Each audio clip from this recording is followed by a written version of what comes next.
Hello everyone. So today we are going to discuss about next law, that is third law of motion, Newton third law of motion. So before going to Newton third law of motion, we have discussed in the previous classes about Newton first law and Newton second law of motion. So in the Newton first law and Newton second law of motion, there will be when a force is applied on any of the object, there will be a change in its velocity or the acceleration of the object takes place. So now the same thing here in the case of, we'll consider in the third law. So what this Newton's third law of motion says, what is this saying is, so it states for every action, there will be an equal and opposite reaction.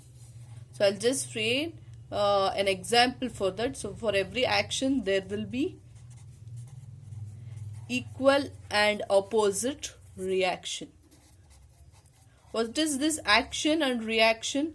I have to explain that, then only you can understand.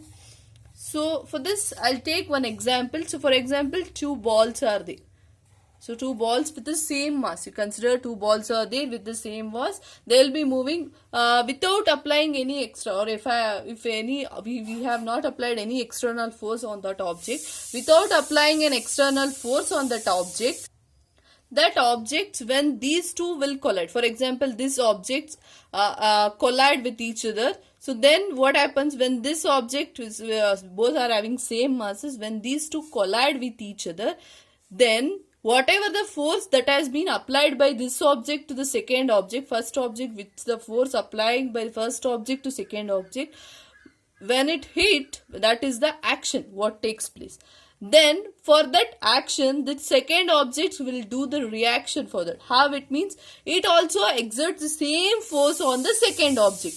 It will be equal in magnitude, but direction will be opposite. So whatever the force this first object is applying, same amount of force will be applied by the second object in equal in magnitude. Equal in magnitude means equal in force, but it will be in opposite direction. So that is called every action. For every action, what is taken by the first object will be equal. These two forces will be equal, that is magnitude will be equal, but it will be in opposite direction. That means reaction will be opposite to each other, that means in opposite direction.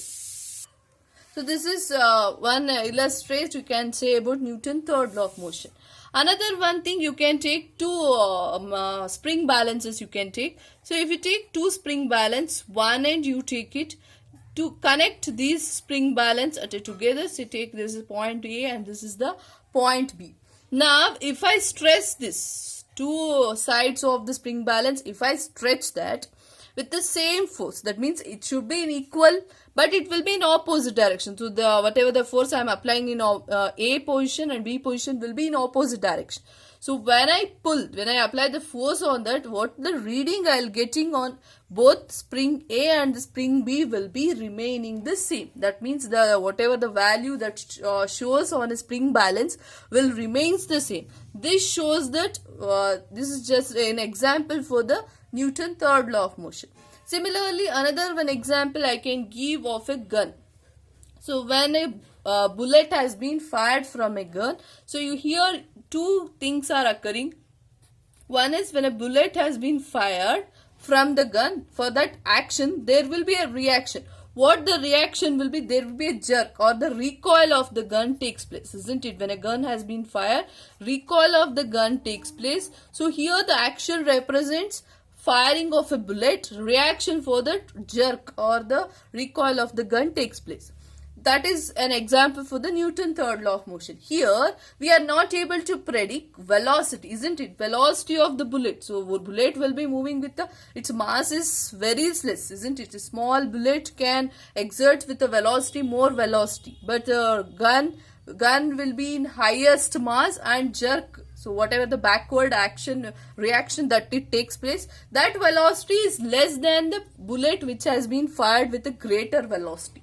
isn't it? The velocities may be different, but for that action there will be an equal and opposite reaction that has been taken place. So this is one example you can give of Newton's third law of motion. So based on this Newton's third law of motion, we are able to derive an expression for law of conservation of momentum. So okay, you know what is momentum.